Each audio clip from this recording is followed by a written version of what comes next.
The sun was starting to dip behind the hills when my car gave its first troubling jolt.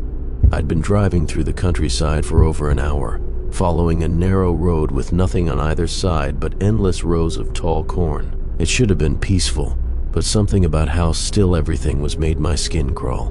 No other cars, no houses, not even a bird in the sky. Just me, the road, and the whispering corn. When the engine finally gave out completely, I coasted to a stop near a crooked wooden fence. I turned the key again. Click. Nothing. Just silence. I sat there for a moment, hoping someone might drive by, but the road stayed empty. I stepped out, the dry gravel crunching under my boots, and looked around. No signal, no signs, just that damn corn swaying in the wind like it was watching me.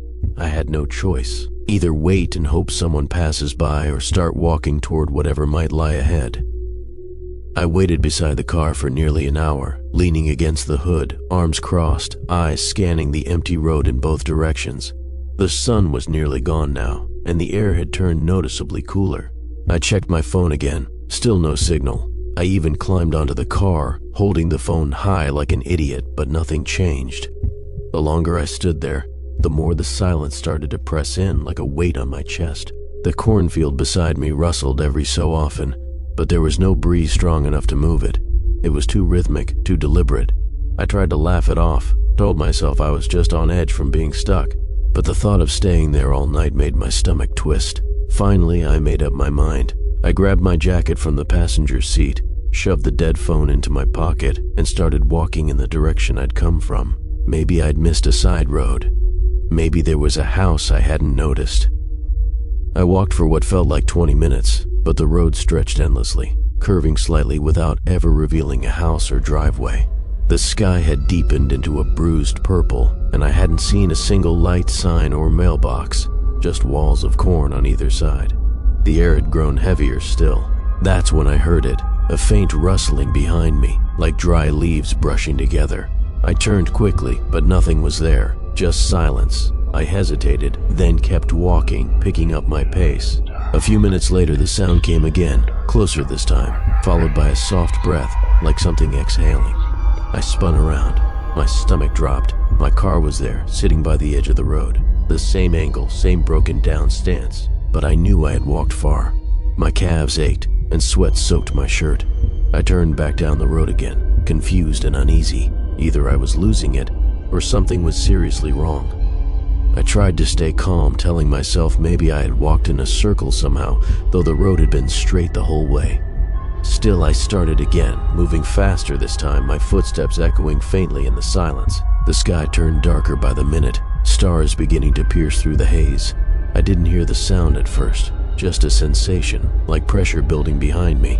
Then the whisper came back, clearer, more persistent. It wasn't words, just breath and movement, like something brushing against my neck. I stopped, held my breath, and resisted the urge to look back. I couldn't do it again. I shut my eyes and walked faster, almost jogging now, but then, snap, a twig or stalk breaking. I clenched my fists. I wouldn't turn around. I wouldn't. The second I did, I knew I'd see that same cursed car waiting for me again, and I wasn't sure how many more times I could take it. My breath came in short, uneven bursts as I pushed forward, eyes locked on the cracked pavement ahead. I tried counting my steps to keep my mind focused, 50, 100, 200, but the road never changed. No signs, no forks, just endless gray bordered by rustling stalks. The whispers returned, louder this time, joined by something else, a faint rhythmic tapping, like fingers drumming on hollow wood. It echoed strangely, always behind me, no matter how fast I moved. I covered my ears, but the sound crawled through anyway, tickling my thoughts. A sudden gust of wind swept past, and I nearly lost my balance. It carried a sharp scent, earthy and sweet, like decaying fruit. Then came a voice, clear this time, "Don't turn around." My knees buckled. I staggered, caught myself, and kept walking. I knew if I turned, I'd be back at the car again. It was a loop. Something was toying with me, keeping me close. The farther I walked, the more distorted everything became. The road beneath my feet felt softer somehow, like I was stepping on something that wasn't quite real, almost like memory, fading as I moved forward. I refused to look back now, no matter how loud the sounds grew behind me. They weren't whispers anymore, they were voices, layered and overlapping, murmuring things I couldn't understand. My ears rang with static. At one point I passed a twisted tree jutting out from the corn, its bark scorched black like it had been struck by lightning. It hadn't been there before. That's when I saw it. A fence in the distance, just barely visible through the dark. A wooden gate half open, leading to a small cemetery shrouded in mist. The path was narrow and overgrown, but I didn't hesitate. I ducked through the gate, heart racing, desperate to escape whatever was following me. Whatever this was, it wasn't just in my head. The cemetery was old, stones cracked, names weathered away by time. A few crooked crosses leaned awkwardly against crumbling graves. I weaved through them, searching for cover, anything to put between me and the thing chasing me. Near the far corner, half hidden by weeds and ivy, stood a small stone structure, maybe a mausoleum or a storage shed. Its wooden door hung ajar. I slipped inside without thinking, slamming the door shut behind me and bracing it with my shoulder. Inside, it smelled of mold and rust. The air was thick, stale. I backed into a corner, trying to steady my breathing. My ears still rang from the voices outside, though they had faded. On the ground, half buried in dust, I noticed a small metal object, a coin. It gleamed unnaturally in the darkness, smooth and warm to the touch when I picked it up. I didn't even think. I just slid it into my pocket. That's when the whispers returned, this time from inside the room. The whispers inside the cold stone room grew louder, swirling around me like a dark wind trapped in an ancient tomb. Panic flooded through my chest, making it difficult to breathe as my hands instinctively pressed tightly over my ears. But the voices, sharp and piercing, stabbed through my skull like cold needles, repeating words I couldn't understand. A chilling chorus of unseen threats. The air thickened, growing cold and heavy, pressing relentlessly against my skin, as if the room itself was alive and watching me. My fingers clenched the coin in my pocket, its strange warmth both oddly comforting and terrifying all at once. I wanted to scream, to shout for help, but no sound escaped my throat. Time stretched and warped around me as exhaustion dragged at my body. My limbs grew heavy, my vision blurred, and the last thing I felt before darkness swallowed me whole was cold breath brushing my neck, followed by a cruel, mocking laugh echoing from everywhere and nowhere all at once. When I finally woke, the weak afternoon sunlight filtered through the cracked windshield of my car, casting long stretched shadows across the dry grass beside it. I lay on my side, my head pounding painfully, a half-empty bottle of pills loosely held in my trembling hand. The coin I had found in that old stone building was missing from my pocket, and my thoughts were foggy and disoriented, slipping like fragments of a fading dream. Had I really passed out, or was it all some twisted hallucination brought on by exhaustion and medication? Struggling to sit up, relief mixed uneasily with lingering dread. I was near the car, safe for now. Suddenly, a shadow shifted near the edge of the cornfield, and a figure stepped forward, an unknown man. His face was kind but unfamiliar. When I reached into my pocket, my fingers closed tightly around something cold and hard. The coin. It was real. The stranger helped me to my feet, his touch gentle but strange, like a fading memory I couldn't place. As he guided me toward the winding road, I explored back once more, only to see the endless cornfield, silent under the dying light. My fingers brushed the coin in my pocket, cold and unmistakably real. After I thought that I was just dreaming, the fear seemed to come back. Amid my calm mind, where it seemed like all the burdens seemed to have disappeared, it came again, more real and confusing. I convinced myself about that unreal night, but what about this coin? I tried to examine what could have happened that night, but the only thing that was so real, so I remembered that night, was only me taking the coin from the grave. Yes, it's true. Until several months passed, the only thing that crossed my mind was the incident that shouldn't have been real. Still, I didn't accept being played with like that, but on the other hand, I couldn't do anything amidst the real fear that night. The highway was dead silent, lit only by the high beams of my car slicing through the darkness. I hadn't passed another vehicle in nearly an hour, and even the radio had started crackling with static, so I turned it off. All I could hear now was the hum of the engine and the occasional hiss of tires against the pavement. The dashboard clock read 1:46 a.m. I was somewhere between two rural towns in the middle of nowhere. surrounded by pine trees that pressed in from both sides like dark walls. I should have taken the interstate, but my GPS rerouted me to this old service road after an accident up ahead. At first, I didn't mind the detour.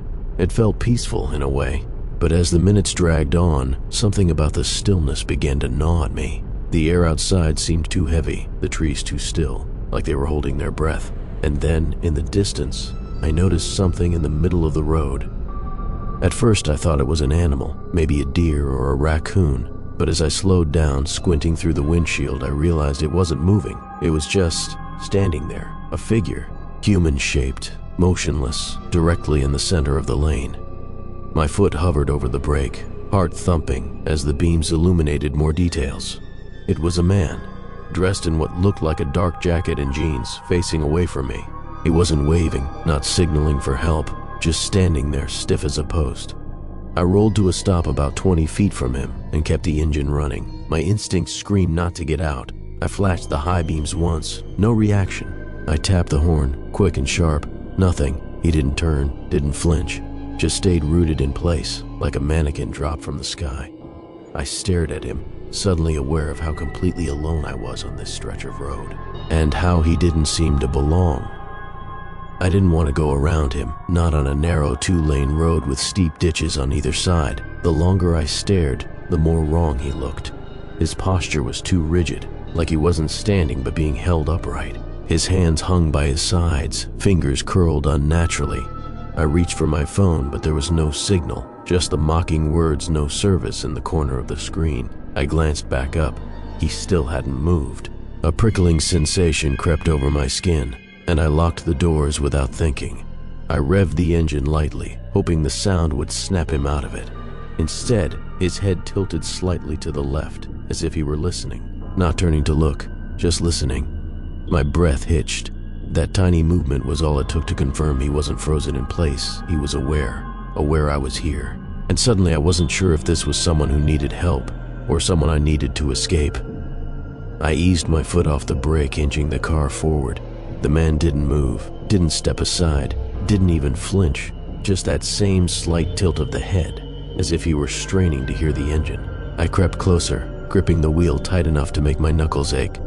I was less than 10 feet away now, my headlights painting the back of his head and shoulders in a harsh white glare. That's when I noticed something that made my stomach drop. He wasn't casting a shadow. The trees behind him had clear outlines in the light, but the space around his feet remained untouched, like he was a hole in the world instead of part of it. I slammed the car into reverse, heart pounding, and backed up fast, tires crunching the shoulder. As I did, the man's head began to turn, not his body, just the head, rotating slowly like it was on a swivel. He was about to look at me. I didn't wait. I threw the car into drive and swerved hard onto the opposite lane, speeding around him. My tires screeched as I veered around him, brushing dangerously close to the edge of the asphalt. I didn't dare look at his face. I focused only on the road ahead, knuckles white, heart thundering. The rearview mirror tempted me, but something deep in my gut screamed not to check it. I listened for a while, but a mile later, curiosity clawed its way in. I glanced up just once. The highway behind me was empty. No sign of him. No figure in the road. Nothing. I should have felt relief, but dread only thickened in my chest. He couldn't have disappeared that fast.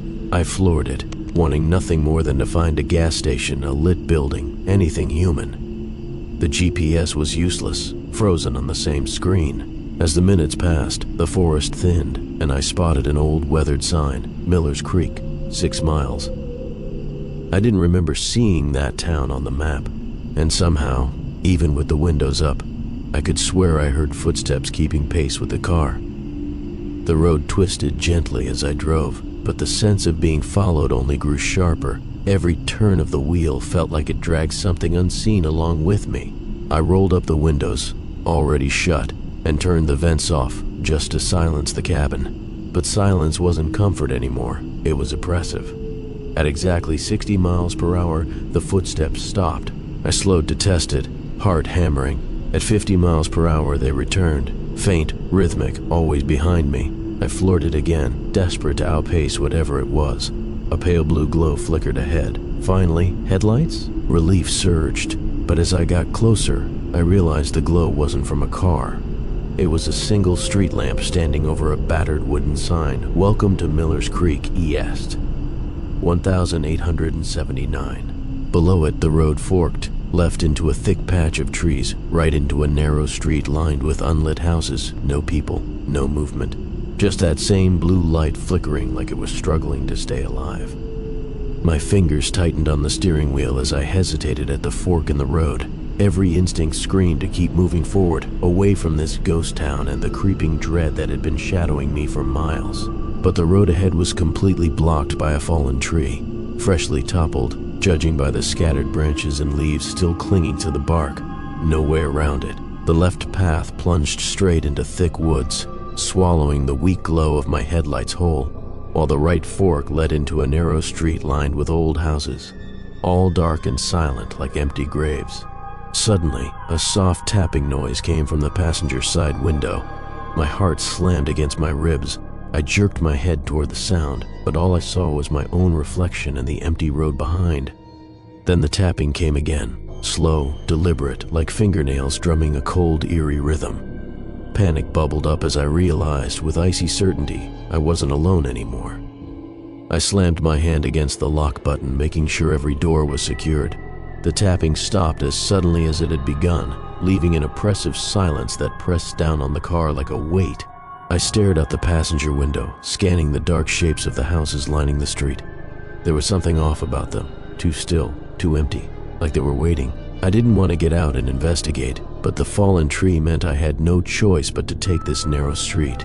My headlights barely cut through the thick shadows, and every creak or rustle in the night made me flinch. Somewhere deep in the back of my mind, I kept hearing that slow, deliberate tapping, as if whatever it was had merely moved to a new spot, just out of sight. The air inside the car grew colder, and I felt a suffocating presence closing in. I wanted to turn back, but the road behind me was gone, blocked by that fallen tree and whatever else might be lurking beyond. The deeper I drove down the narrow street, the heavier the darkness seemed to press in from all sides. The old houses leaned inward, their broken windows like empty, watchful eyes that stared silently, judging me. My breath fogged the glass despite the heater blasting on full, and every few seconds I glanced nervously into the rearview mirror, half expecting to see that figure again. But behind me, the road was empty, no sign that anyone else was out here. Then, suddenly, the car's headlights flickered, dimmed, and cut out completely. The engine sputtered once before dying, and the car rolled to a slow stop. I twisted the key desperately, but all I heard was a clicking noise, dead battery. Panic tightened its grip as the tapping noise began again, louder and closer, echoing off the dark houses and empty road. I fumbled for my phone, no signal. Cold seeped into my bones as heavy breathing emerged just beyond the window. I was trapped. Whatever it was waiting for me to slip. Panic threatened to freeze me as the pale, cold hand pressed against the passenger window, the featureless face barely inches away, eyes like empty voids that sucked the light from the night. But something inside snapped, a desperate surge of survival instinct. I slammed the door lock down hard and slammed my foot on the gas pedal, willing the engine to turn over. After a tense moment of silence and sputters, the car roared back to life. Without hesitation, I floored it, racing down the narrow street as the tapping and knocking noises faded behind me like a bad dream losing its hold. The dark houses blurred past, and the oppressive silence seemed to lift. Up ahead, real headlights pierced the gloom, and suddenly my phone buzzed. Signal.